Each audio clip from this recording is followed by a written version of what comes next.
오케이. 그럼 또 이어서 살펴보겠습니다. 그러면 이제 드디어 역전파 신경망의 효과를 확인할 시간이 됐네요. 같이 살펴보도록 하겠습니다.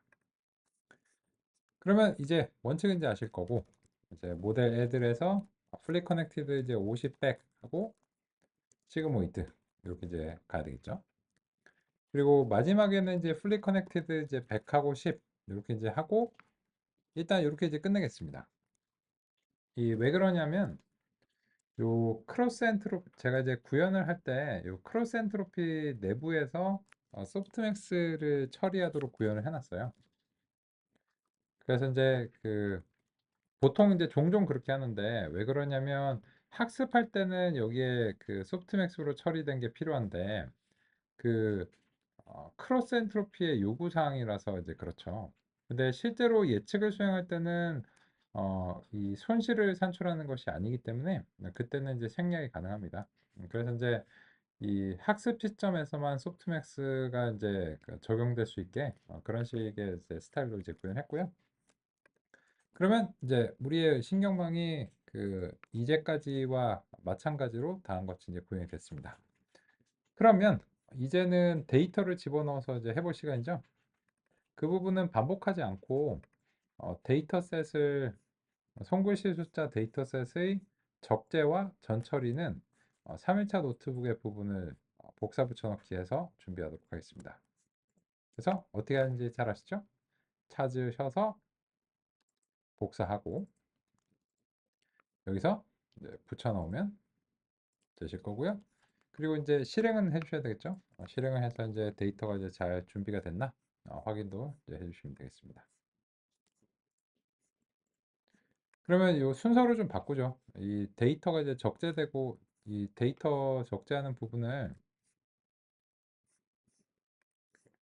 구성상 이제 4일차에 첫 번째 부분을 좀 이제 올리겠습니다. 순서에 이제 영향 나중에 한꺼번에 실행할 때 그 편의를 위해서요. 그래서 이제 보통은 종종 노트북 같은 걸 이제 구성하실 때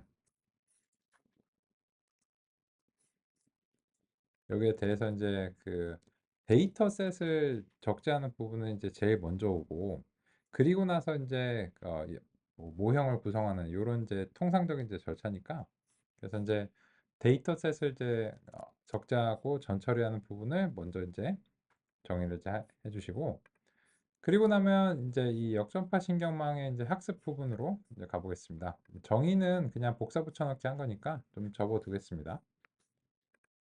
그러면 이제 진실의 순간이죠. 그죠? 손실함수, 손실 변화를 로스 히스토리라고 할까요? 히스토리 뭐 이런 식으로 이제 수행하고 그리고 나서 이제 어제와 이제 같은 설정으로 이제 해보겠습니다. 모델 핏하고 X 트레인이라고 우리가 이제 불렀죠.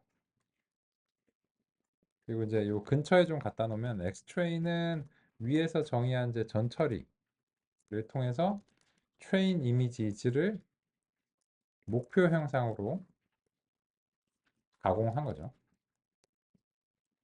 그리고 목표 형상은 필요에 의해서 다음과 같이 이제 구성했고요. 그리고 이제 X 테스트도 같은 방식으로 이제 전처를 이제 해줘야 되겠죠. 테스트 이미지즈 하고 목표 형상으로 이렇게 이제 하시고 그리고 이제 중요한 점이 있는데 학습의 대상이 되는 타겟 값이 원하드 인코딩이 이제 되어야 되는 그런 요구사항이 있었죠. 그래서 이제 트레인 레이블즈를 이제 원하드 인코딩 레이블 원핫 인코딩 부분이죠. 그래서 이제 다음과 같이 이제 수행을 했고요.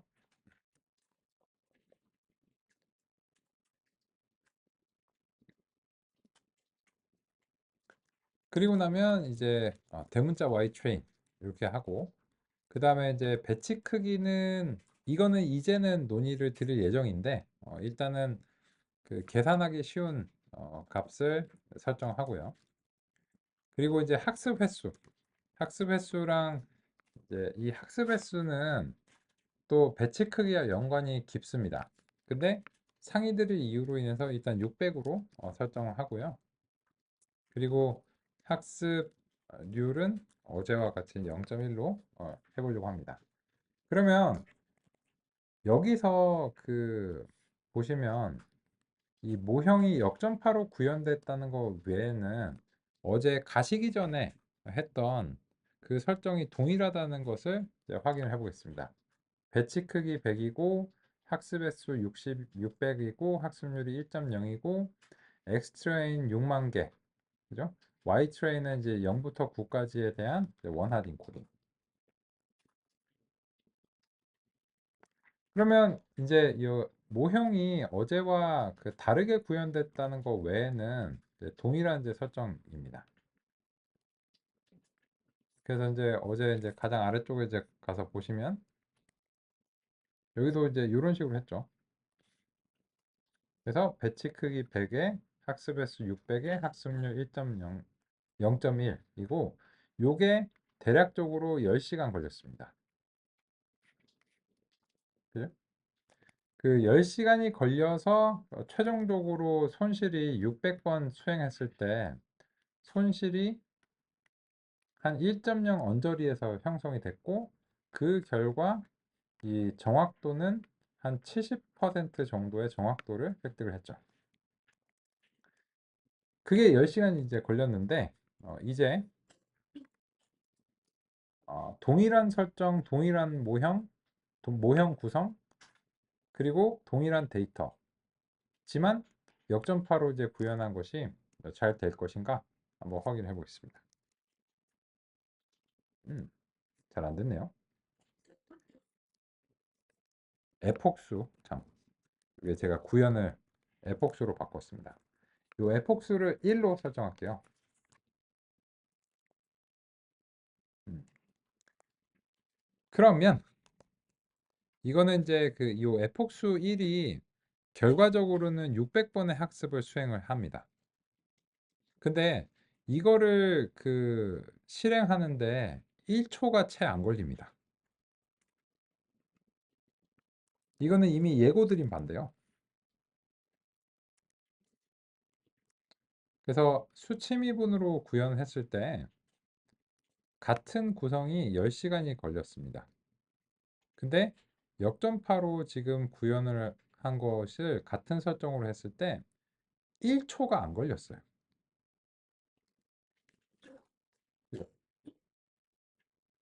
이게 너무 빨리 나와서 제가 100번당 그 손실을 찍으라고 바꿔놨습니다.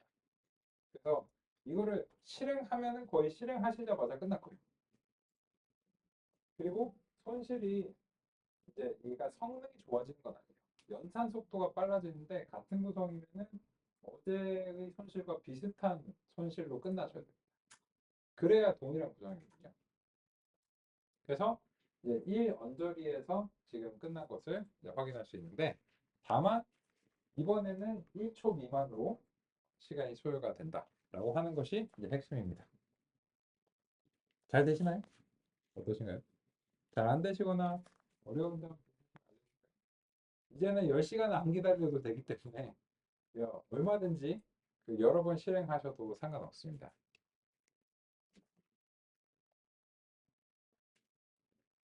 한번 확인해 보시는 걸로 살펴보겠습니다. 잘 안 되시거나 궁금한 점 있으시면 알려주시고요. 네. 네.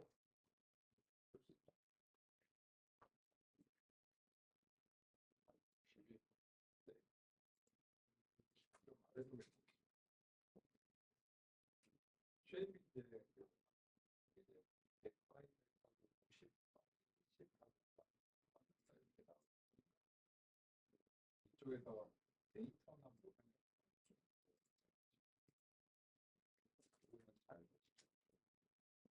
엑스트레인 쪽 보시면 트레이닝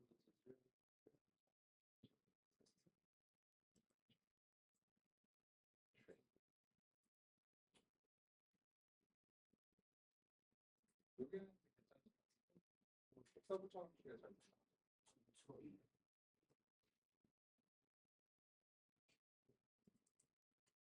복합전 때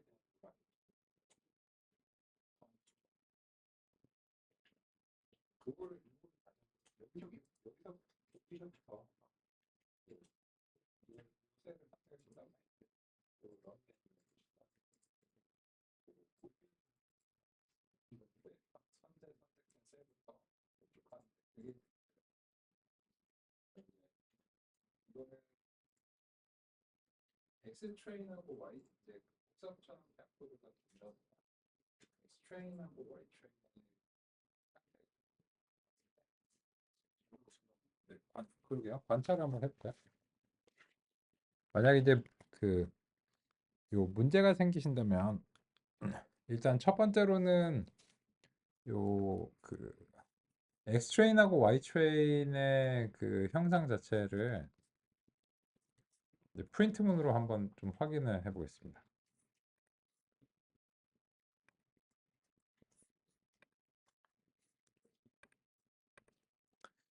그래서 이제 그 혹시 이제 학습에 문제가 있거나 이제 이러시면 X 트레인 이제 쉐입하고 Y 트레인 이제 쉐입하고 한번 확인해 볼게요.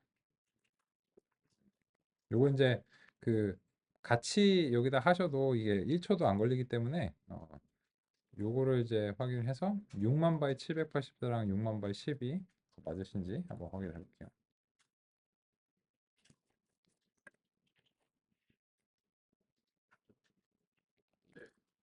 그건 맞고.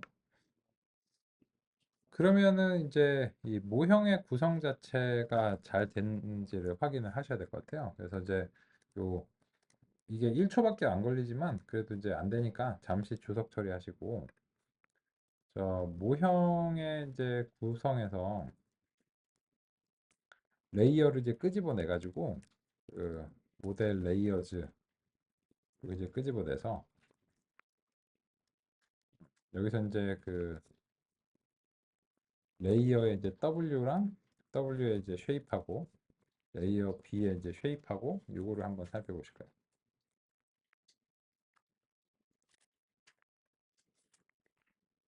요게 그 내적이 안 되는 게 요 수치들이 서로 안 맞아서 이제 그러는데요. 요게 784 바이 50, 50 바이 100 요게 이제 이렇게 지워지고 784랑 이제 100이 남고 100하고 10하고 이렇게 지워지고 해서 780 그죠? 여기가 안 맞. 네네네. 그게 이제 문제이신 것 같아요. 그래서 그게 이제 요 부분이거든요. 네. 찾으셨나요? 네. 이렇게 이제 확인을 하시는 게 필요합니다. 그럴 수 있죠. 그래서 이제 문제가 있으면 이제 소거하는 방식으로 이런 식으로 이제 보시면 되고, 그래서 여기서는 이제 그 이름을 이제 붙이자면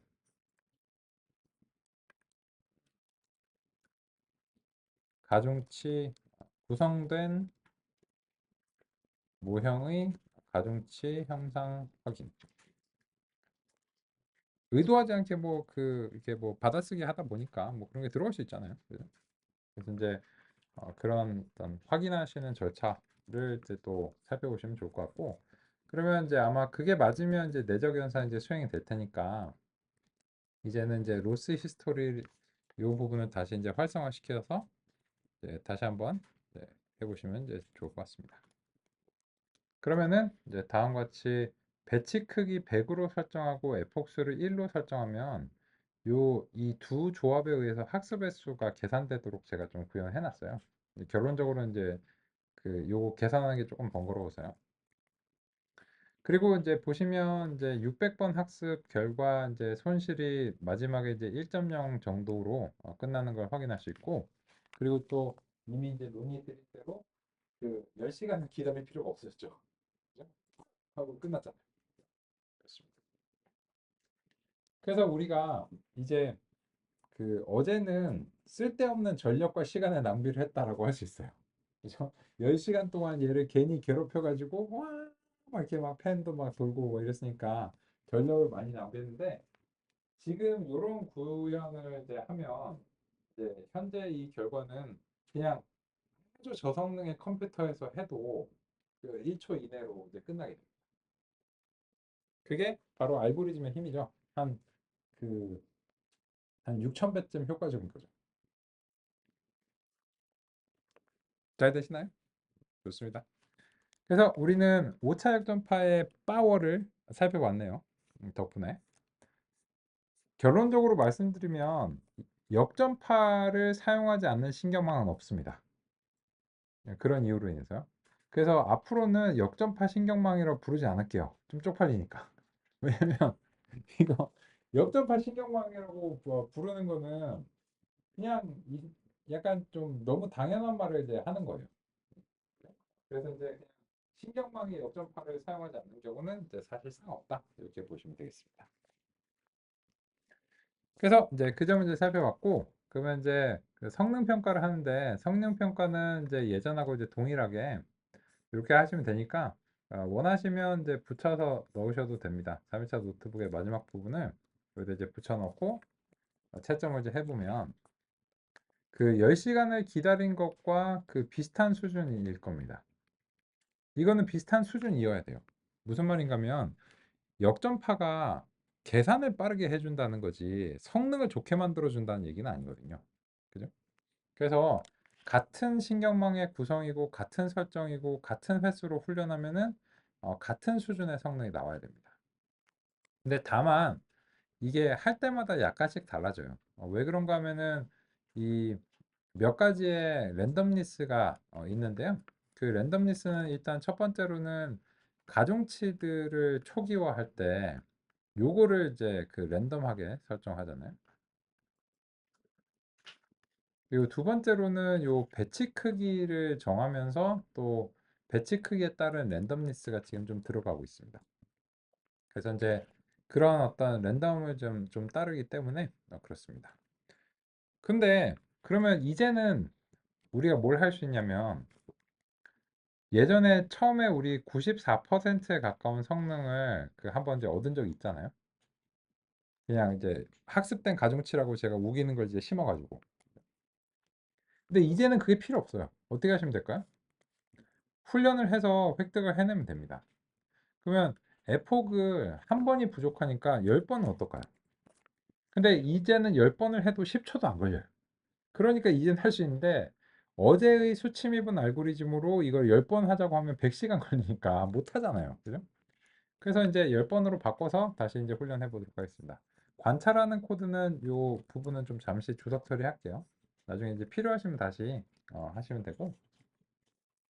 그래서 이제 해보겠습니다. 그러면 이제 에폭 10번이 돌아가고 있는데 끝났어요. 이게 10초는 제가 말씀드린 것보다 훨씬 긴 편이거든요. 그래서 이제 이 에폭 10번을 수행해도 10초가 훨씬 안 걸립니다. 한 5, 6초면 이제 끝나요. 그러면 이게 너무 많으니까 로스 히스토리도 다 보기가 좀 그러니까 이제 그래프로 좀 보겠습니다.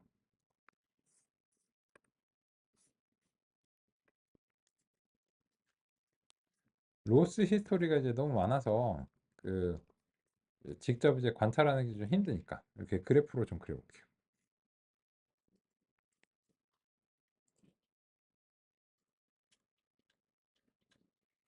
그리고 이제 마지막 그 로스 몇 개만 출력을 해보겠습니다.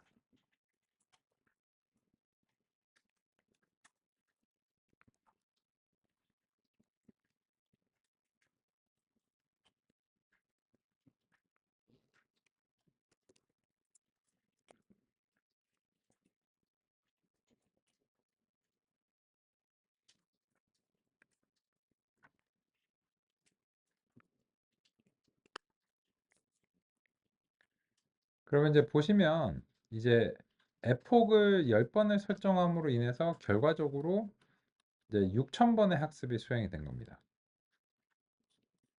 그 6,000번의 학습 결과 손실이 0.3 근처까지 내려갔어요.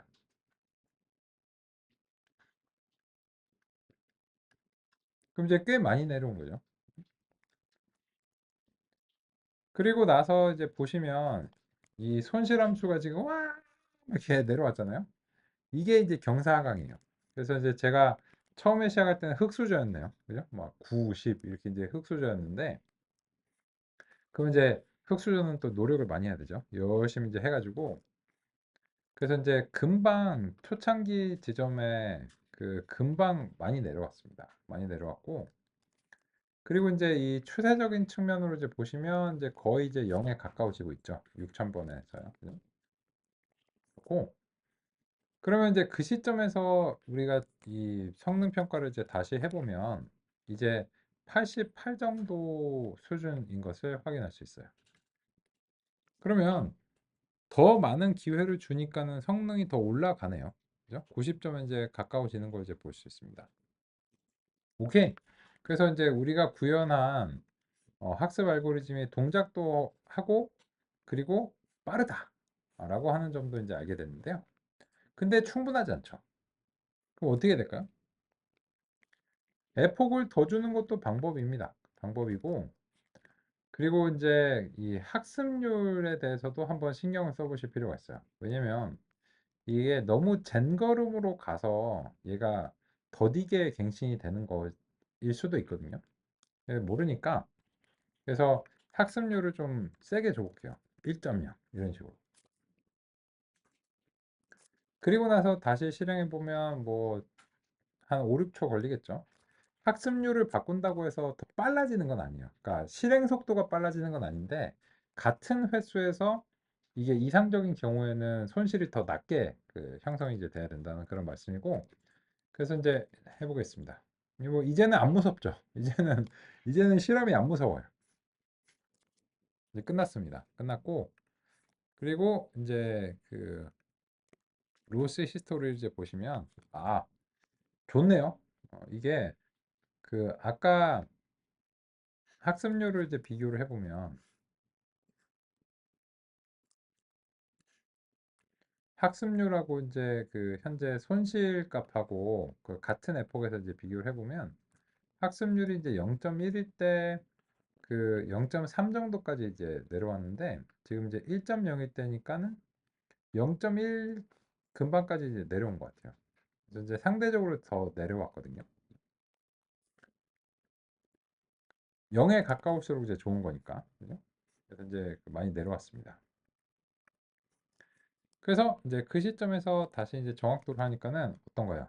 딴딴 따라란 옛날에 94.52%? 그 기하급된 이제 학습률을 여기다가 이제 강제로 할당을 했을 때 그때가 이제 요 정도 수준이었는데 거의 유사하죠. 그죠?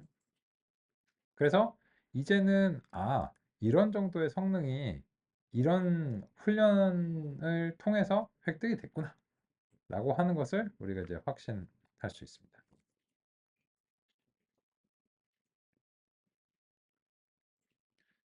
근데 여기서 멈출 필요는 없잖아요. 그죠? 예전에 이제 기학된 것이 이제 재현이 됐는데 이게 최선은 아니죠. 결과적으로 놓고 보면 뭐 99%는 아니니까요. 그러면 이제 어떻게 해야 될까요? 한 가지 방법은 이제 에폭을 이제 학습률을 더 증가시키는 거는 이건 폭발해 버릴걸요. 한번 해볼까요? 학습률을 예를 들어서 10 이렇게 줘버릴게요.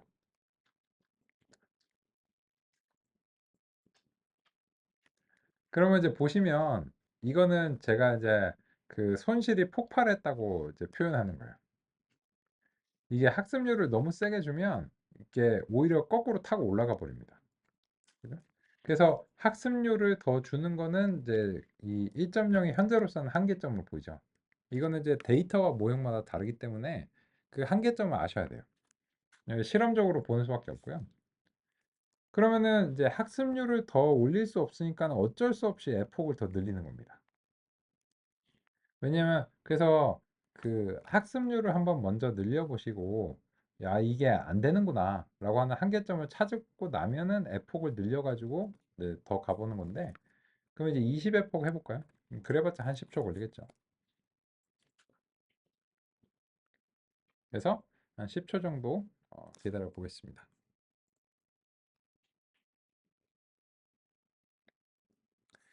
그래서 제 쪽에서는 이제 끝났고요. 네, 컴퓨터 펜 소리도 안 납니다. 뜨거워지지도 않아요. 뭐 연산할 게 없으니까.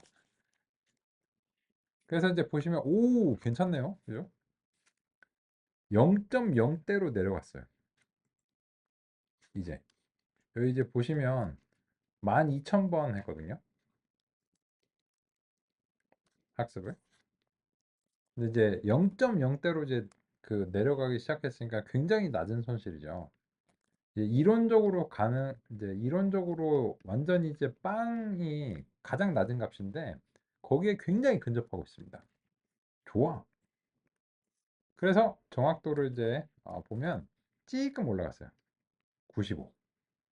이게 생각보다 많이 안 올라갔네요. 근데 왜 그럴까요? 요거를 그래서 이제 두 개를 좀 비교해서 보실 필요가 있어요. 무슨 말이냐면 요거를 그 매번 하는 게 이제 귀찮으니까 evaluate 모델 뭐 이런 식의 이제 함수를 좀 만들고 그리고 이제 요 데이터와 타겟을 넘기는 걸로 좀 일반화할게요. 이제 모델과 데이터와 이제 타겟을 이렇게 넘겨야 되겠죠.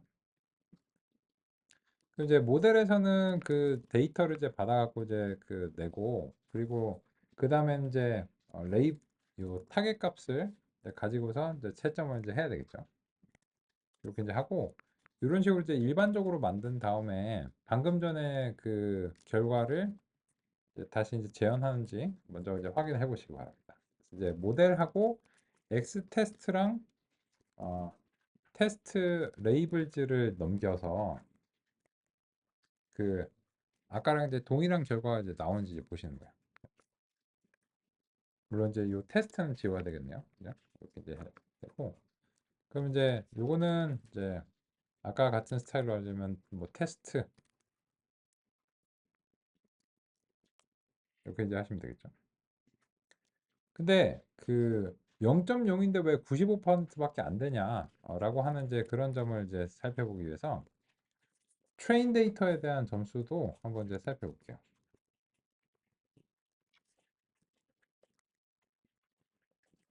그래서 이제 이 부분을 이제 X 트레인으로 바꾸고 트레인 레이블즈로 이제 바꿔가지고 이 두 개의 이제 차이가 발생하는지 한번 이제 살펴보겠습니다.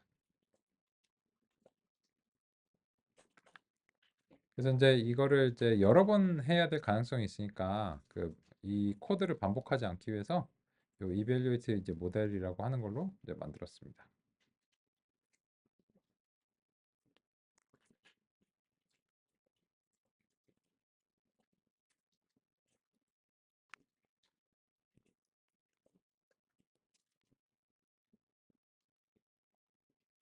그러면 이제 보시면 이 테스트 데이터의 정확도는 많이 아까에 비해서 이제 좀 장벽에 막힌 듯한 그런 느낌이죠. 근데 트레인 데이터의 정확도는 98에 가깝습니다.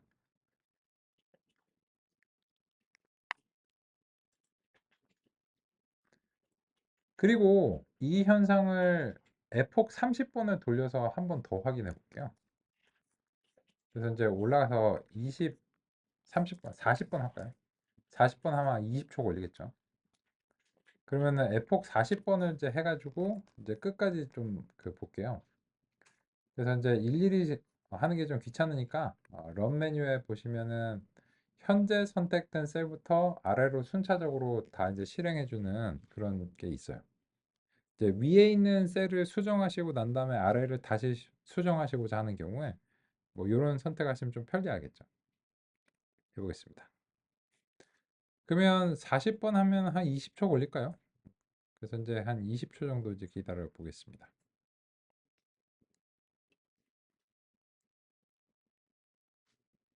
지금은 에폭 40번이 돌아가는 중입니다.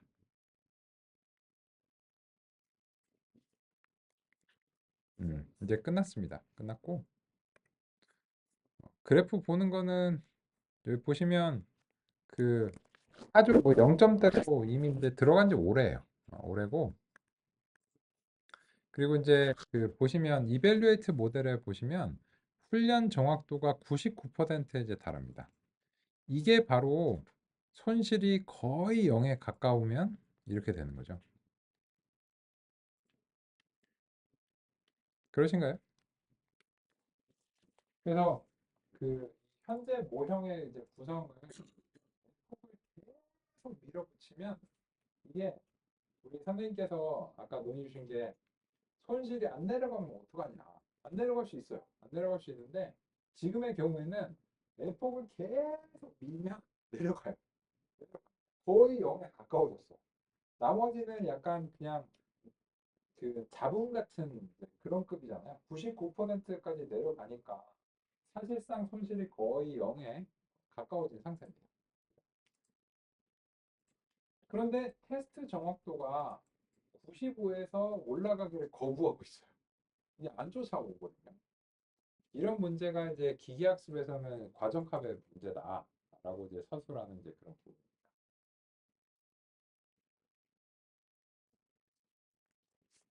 그럼 어떻게? 해? 그래서 이제 이 원인에 대해서 우리가 이제 짐작을 해야 돼요. 왜냐면 지금 손실이 0까지 안 내려가는 게 문제가 아니에요. 내려가는 겁니다. 사실상. 이거 뭐 60번 하면은 그냥 99.9 될 거예요. 지금의 추세로. 그리고 그 정확도가 이제 6만 개에서 이제 99%니까 6만 개의 1%면 몇 개인가요? 600개인가요? 그러면 몇백 개 미만으로 이제 틀리는 거예요. 그러면 이제 이런 상황이 이제 발생을 했는데 여기에 대한 이제 원인 분석을 잘 해야 우리가 이제 동서남북의 방향성을 결정할 수가 있어요.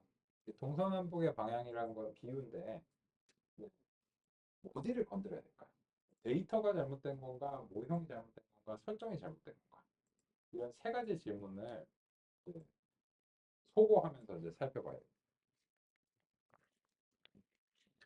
근데 이제는 실험을 할 수 있는 상태가 됐으니까 이런 얘기가 이제 가능한 거예요. 그러면 이제 우리는 다음의 논의로 가보도록 하겠습니다. 먼저 그 교재에서 이제 소거를 좀 시킬게요. 방금 전에 이제 그 우리가 5차 역전파 신경망을 구현했는데 그게 이제 179페이지 하단의 5.7절로부터 이제 시작하는 논이고 180페이지에 보시면 이제 구현의 절차를 다시 리뷰하고 있어요.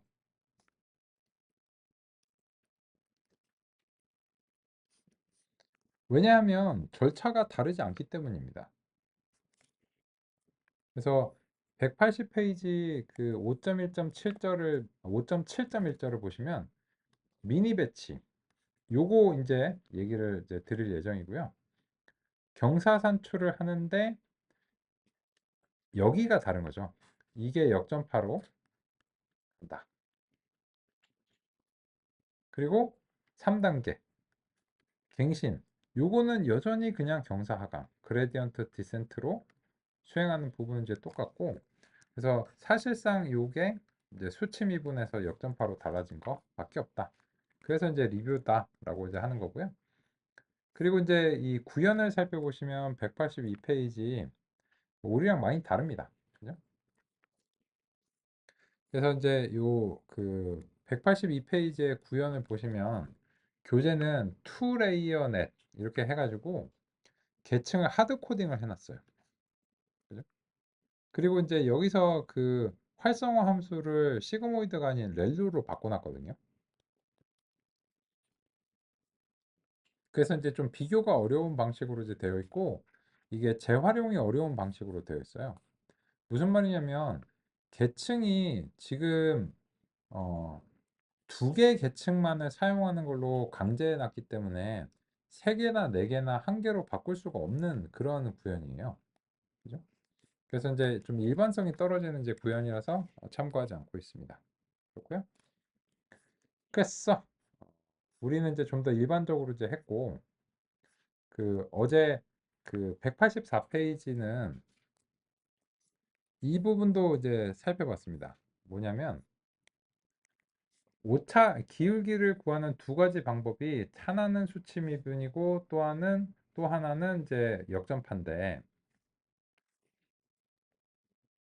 그러면 수치 미분하고 역전파 이 두 개는 그럼 수치 미분은 어떤 가치가 있냐? 사실상 지금 이후로는 가치가 없죠. 가치가 없는데 단 한 가지 어제 그 수치미분으로 하신 것과 오차 역전파를 이제 비교해 보면 이제 동일한 수준이니까 같은 연산이다 뭐 확인하는 거 이 정도입니다. 그래서 이제 그렇습니다. 그래서 이제 우리는 역장 6장을 이제 마무리했고 이제는 189페이지 6장의 학습 관련된 기술들이라고 하는 논의로 살펴보면서 좀 더 이제부터는 응용에 가까운 이야기죠. 사실은 이 얘기가 하고 싶은 거죠. 그래서 이제 5장까지는 신경망의 근본적인 이론과 관련된 건데 그 신경망의 근본적인 이론을 역전파까지 구현해 본 사람은 아마 많이 없을걸요. 그 신경망을 활용하고 뭐 텐서플로우 활용하고 이런 거를 해보긴 하는데 역전파를 잘 이해하는 사람들은 드뭅니다. 뭐 구현해 본 사람은 더 드물고요. 근데 이번 기회에 한번 구현해 보면 30년 뒤에도 현재 패러다임이 유지가 된다면 30년 뒤에도 똑같아요. 예를 들어서 제 아들이 커서 대학을 갔어요. 아빠 역전파가 뭐야? 아 역전파 여기 동영상 틀어주면 돼요. 지금 다시 보기 동영상 틀어주면 끄면 돼요. 왜냐면 똑같은 내용이니까. 똑같은 내용이기 때문에 1980년대 이해하셨어도 지금이랑 똑같은 얘기 하면 되고 다만 그때도 계속 파이썬이 사용이 된다는 전제하에서 얘기해야 되겠죠. 그래서 여기까지는 그냥 이제 기본 이론이고 딥러닝을 위한 어떤 기본 절차다 이렇게 보시면 되고 여기서부터가 이제 응용과 관련된 이야기다라고 할 수 있고 여기서부터는 이제 크게는 우리가 현재까지 구현된 부분으로 할 수 있는 얘기를 하고요. 그리고 안 되는 부분은 이제는 텐서플로우를 도입해서 할게요. 왜냐면 계속해서 구현하는 거는 재밌긴 하거든요. 교재는 끝까지 다 구현을 해요. 그러면 이제 이해도 잘 되고 재밌는데 다만 이제 오일의 구성하에서 이제 좀 더 유익하기 위해서는 6장 이후로부터는 이제 이미 구현된 것들을 그냥 가져와서 활용하도록 하겠습니다. 근데 아직은 우리가 이제 그 애써 만든 거를 최대한 이제 해보다가 도저히 안 되면 이제 바꾸기로 하죠. 그래서 이제 그래서 이제 첫 번째로 이제 6.1절에 매개 변수 갱신이라고 하는 것은 이미 잘 아시는 거예요. 그래서 이제 방금 전에 이제 보시면 손실함수의 값을 가능한 학습의 정의가 이거예요. 학습의 정의가 이거고 그래서 이제 수학적으로는 이제 최적화라고 부른다. 즉 임의의 함수의 최 최고로 낮은 어떤 값을 발생하는 그런 이제 매개 변수를 찾아내는 거. 요게 이제 그 뭐 최적화죠. 일반적으로는. 그런데 이거를 신경망 최적화는 매개 변수가 굉장히 많기 때문에 수식을 풀어서 이게 구하는 게 안 된다는 거예요. 그러니까 푸는 거 아니야? 지금 생각하면 여기서 말하는 거는 이제 방정식을 얘기하는 거예요. 이게 선형 모형들은 그 알고리즘들이 사실 방정식을 사용합니다. 그래서 선형 회귀와 같은 것들은 그냥 미분을 풀어서 그 이미 이제 정해진 솔루션이 딱 있어요. 그냥 그 솔루션에 그냥 딱 값을 넣으면 바로 나오는데요. 신경망은 그 매번 구성이 달라지기 때문에 방정식을 준비해 놓기가 이제 어렵습니다. 그래서 이제 매개 변수도 너무 많아서 그 방정식으로 풀기가 어렵다라고 하는 거고 그래서 이제 근사적인 해법인 이 경사하강을 이제 사용하는 겁니다. 그런데 여기서 이제 마지막에 보시면 이제 확률적 경사법이라고 하는 용어가 이제 등장합니다. 제가 이제 그 미니 배치에 대한 논의를 계속해서 미뤄왔는데 왜 그런가 하면은 확률적 경사하강법이라고 하는 것과 미니 배치가 연관이 있기 때문에 이거를 같이 말씀드리는 게 필요해서 좀 미뤄놨습니다. 네, 이제는 말씀을 드려야 되겠죠? 그러면 이제 요 배치 크기라고 하는 것을 100으로 설정한 것이 어떤 의미고 이것의 설정으로 인해서 현재 우리의 경사하강은 이제 교재에서 확률적 경사하강이라고 부르는 그러한 알고리즘이 되었다라고 하는 것을 같이 살펴보고자 합니다. 먼저 미니 배치에 대해서 좀 소개를 드리고자 합니다. 같이 살펴보겠습니다. 전체 표본은 배치라고도 합니다. 배치는 우리말로 묶음이나 다발 정도로 번역할 수 있습니다. 예를 들어 표본의 개수가 10,000개라면 배치 크기가 1만이라고 할 수 있습니다. 배치 전체를 한 번에 훈련하는 것은 비효율적이거나 어려울 수 있습니다. 배치 전체를 큰 피자 한 판이라고 생각해 보겠습니다. 피자 한 판을 자르지 않고 입에 넣는 것은 그다지 좋은 생각이 아닙니다. 손실함수 최적화도 마찬가지입니다. 전체 배치에 대해 손실함수 최적화를 하는 것은 연산적인 측면에서 어려움이 있을 수 있습니다. 또한 배치 크기가 1억 또는 10억처럼 무척 크다면 한 번에 메모리에 올리지 못할 수도 있습니다. 이런 문제에 대해 배치에서 일부를 적당한 크기로 무작위로 선택해 미니 배치를 뽑는 기법이 사용됩니다. 피자 한 판 대신 슬라이스 조각으로 자르는 것과 비슷합니다. 미니 배치를 추출해 최적화의 단위로 합니다. 통계에서 표본을 추출하는 것과 비슷하다고 생각할 수도 있습니다. 비슷한 점도 있습니다. 특정한 미니 배치가 전체 배치를 대표한다는 점이 그렇습니다. 하지만 미니 배치를 한 번만 뽑는 것이 아니라 미니 배치들의 합이 전체 배치가 되도록 여러 번 뽑는다는 점은 통계의 표본 추출과 구별됩니다. 즉, 피자를 슬라이스 조각으로 나누긴 하지만 피자 한 판을 다 먹기는 해야 합니다. 미니 배치를 여러 번 추출해 전체 배치 크기만큼이 되어야 최소한 한 번 전체 표본을 학습했다고 할 수 있습니다. 전체 표본을 미니 배치로 모두 소화하는 것은 에폭이라고 합니다. 예를 들어 배치 크기 1만, 미니 배치 크기 100일 때 1에폭은 100개의 미니 배치로 구성됩니다. 보통의 경우 학습은 여러 번의 에폭을 반복하는 것이 필요합니다.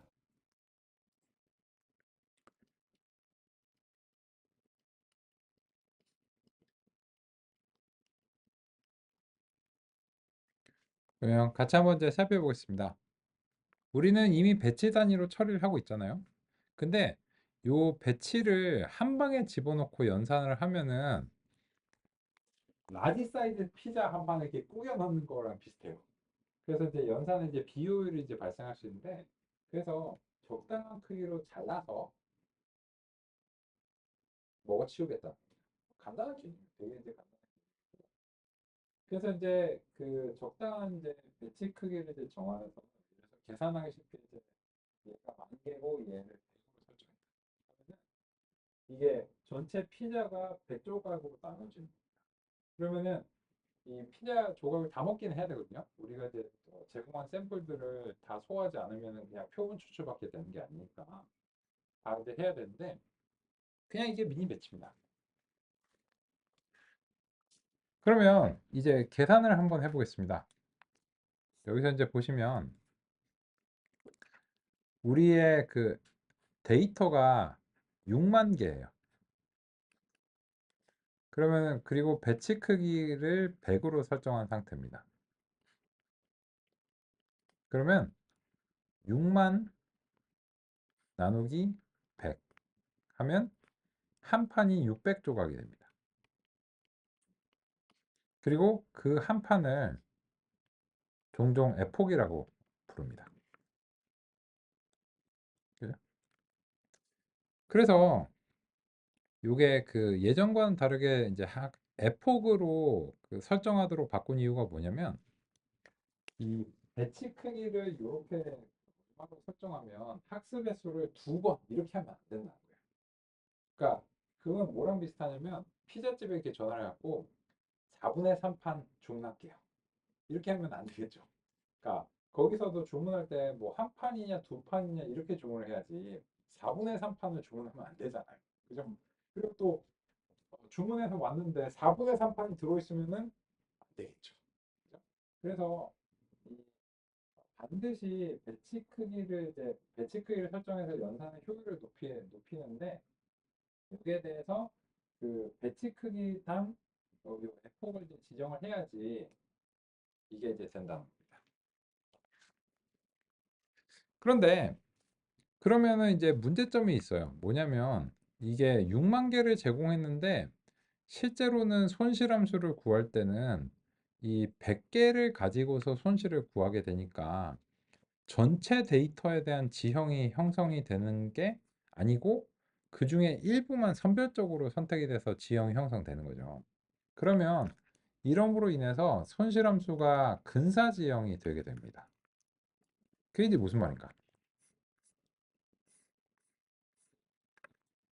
이제 최적화가 이제 다음 같은 이제 지형을 이제 가졌다고 했을 때 방금 소개해드린 미니 배치를 이제 사용하면 원래 지형이 이제 초록색과 같다라고 그냥 그 형상화했을 때 미니 배치를 뽑아서면 약간 이런 식의 근사 지형이 형성되는 거예요. 미니 배치를 뽑는 것은 연산의 효율성을 도모하는 것이 주요한 목표입니다. 또한 경사 하강을 통한 최적화에서 도움을 줄 수도 있습니다. 배치, 즉 전체 표본에 대해 최적화를 수행하는 대신 일부만을 선택하는 미니 배치를 기준으로 최적화를 하면 손실함수의 근사 지형에 대해 최적화가 수행됩니다. 경우에 따라서는 근사한 것이 오히려 더 도움이 될 수도 있습니다. 근사한 지형에 대해 경사 하강이 수행되는 과정 속에서 경사가 없는 극점에 갇히게 되는 문제를 극복하게 될 가능성이 있습니다. 미니 배치가 전체 배치가 아니기 때문에 이것을 근거로 하면 어느 정도는 추정이 됩니다. 그래서 추정은 확률적인 것이라 확률적 경사 하강이라고 합니다.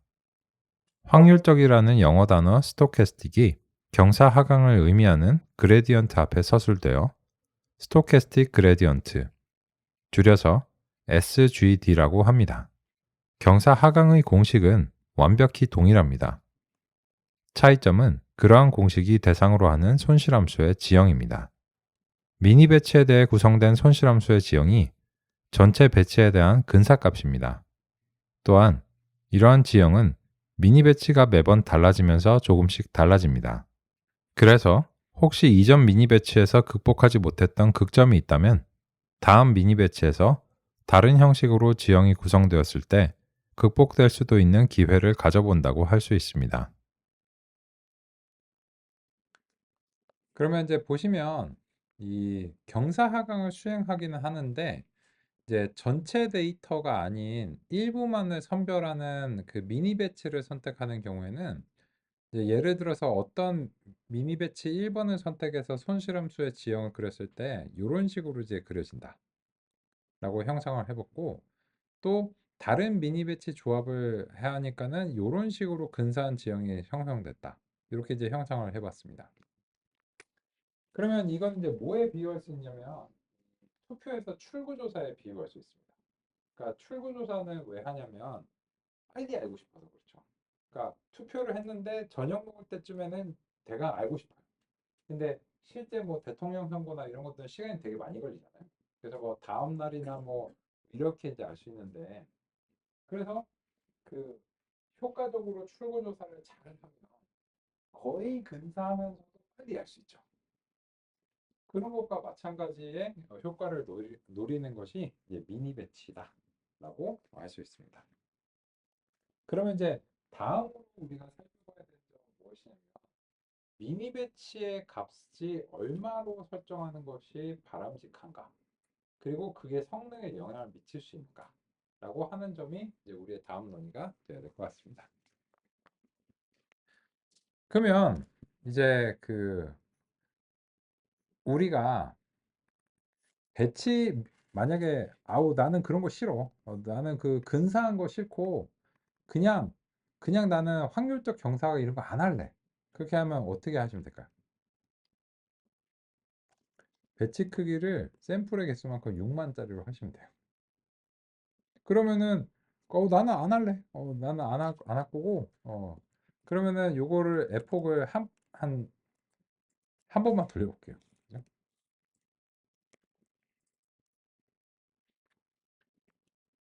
그러면 이제 보시면 배치 크기를 6만으로 설정하면 S가 6만인데 배치 크기가 6만이에요.